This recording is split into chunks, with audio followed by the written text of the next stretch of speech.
নেশাগ্রস্ত স্বামীর সঙ্গে ঝগড়া করে আত্মহননের পথ বেছে নিলেন গৃহবধূ। সঙ্গে কীটনাশক খাইয়ে হত্যা করলেন 2 কন্যা সন্তানকে। স্বজনরা জানায়, ব্রাহ্মণবাড়িয়া সদর উপজেলার ঘাটুরা সরকারবাড়ি এলাকার আশরাফ আলীর সঙ্গে বিয়ে হয় শারমিন আক্তারের। তাদের ঘরে আলোকিত করে আসে 2টি কন্যা শিশু। সম্প্রতি নানা পারিবারিক কারণে আশরাফ শারমিন দম্পতির মাঝে ঝগড়া হতো। এরই জেরে বুধবার সকালে 2 কন্যা সন্তান 3 বছরের নওরিন আক্তার ও 5 বছরের রোজা আক্তারকে কীটনাশক খাওয়ায় শারমিন। পরে নিজেও খেয়ে অচেতন হয়ে পড়েন। এলাকাবাসী তাদের চিৎকার শুনে মুমূর্ষ অবস্থায় উদ্ধার করে সদর হাসপাতালে নিয়ে যায়। পরে চিকিৎসক তাদের মৃত ঘোষণা করেন।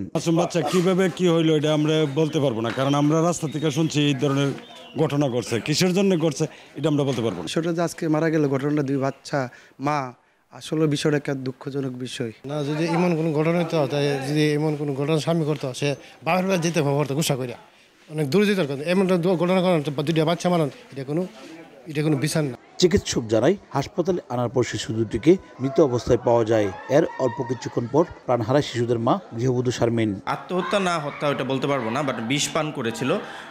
কি বিষ পান করেছে বাচ্চাদেরটা আমাদেরকে কেউ কি বলে নাই কিছু। আর মা যেটা বলেছিল যে কেরির ওষুধ যেটা আছে ওইটা খেয়েছিলেন। পুলিশ জানায়, ঠিক কী কারণে গৃহবধূটি তার 2 শিশু সন্তানকে নিয়ে আত্মহত্যা করেছেন তা খতিয়ে দেখা হচ্ছে। কী কারণে মারা গেছে এটা জানার চেষ্টা করছি, তদন্ত চলছে এই ব্যাপারে।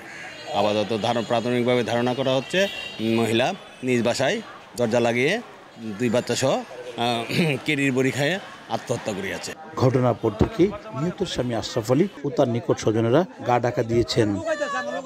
উজ্জ্বল চক্রবর্তী, সময় সংবাদ, ব্রাহ্মণবাড়িয়া।